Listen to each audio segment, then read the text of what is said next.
소아, 중증, 뇌혈관 등 필수 의료 분야의 의사 부족을 해결하기 위한 정부의 대책에는 의료사고에 대한 처벌 완화를 검토하는 것도 포함되어 있습니다. 의료계는 의사들의 필수 의료 분야 기피를 해소하기 위해 꼭 필요하다고 보지만 환자의 피해 구제를 더 어렵게 한다는 시각도 있어 합의점을 찾는 데는 시간이 걸릴 전망입니다. 보도에 김평정 기자입니다. 인천의 상급 종합병원인 가천대 길병원이 한때 소아청소년 입원 진료를 중단할 정도로 소아청소년과의 의사 인력난은 심각합니다. 소아청소년과의 전공의 충원율은 2019년부터 100% 아래로 떨어져 지난해에는 28%까지 급감했습니다. 의료계는 원인 중 하나로 지난 2018년 발생한 이대 목동병원의 신생아 중환자실 집단 사망 사고를 꼽습니다.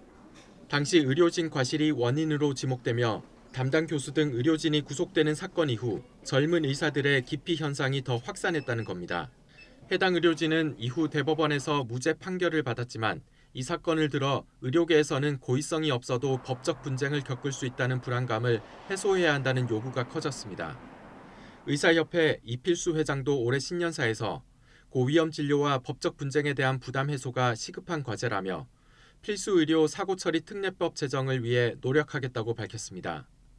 그러나 의료인에게만 과실치사죄를 감경 또는 면제하는 것은 형평성에 어긋난다는 의견도 적지 않습니다.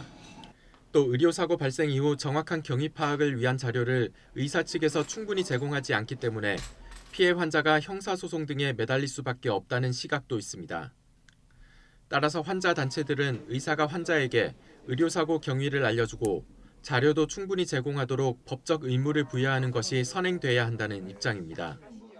환자 입장하기 힘든 상황에 환자들이 굉장히 울분이 있을 수밖에. 그래서 형사 고소를 하게 되는 거거든요. 오히려 의료사고 설명의무법 그리고 입증 책임 전환법 이런 것들이 먼저 논의가 되는 게 필요하다고 생각합니다.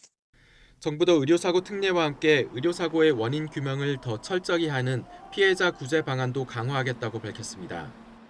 의료 분쟁 조정을 하는데 감정 업무가 있는데 감정 업무를 더 활성화해서 의료 사고에 대한 원인 규명을 좀 철저하게 할 수 있도록. 의사에 대한 특혜로 비치지 않으려면 민사소송과 분쟁 조정에서 의사의 과실을 기존보다 더 넓게 인정하고 의료배상 책임보험을 의무적으로 가입하는 등 의사도 일부 양보할 필요가 있다는 의견도 나옵니다. YTN 김평정입니다.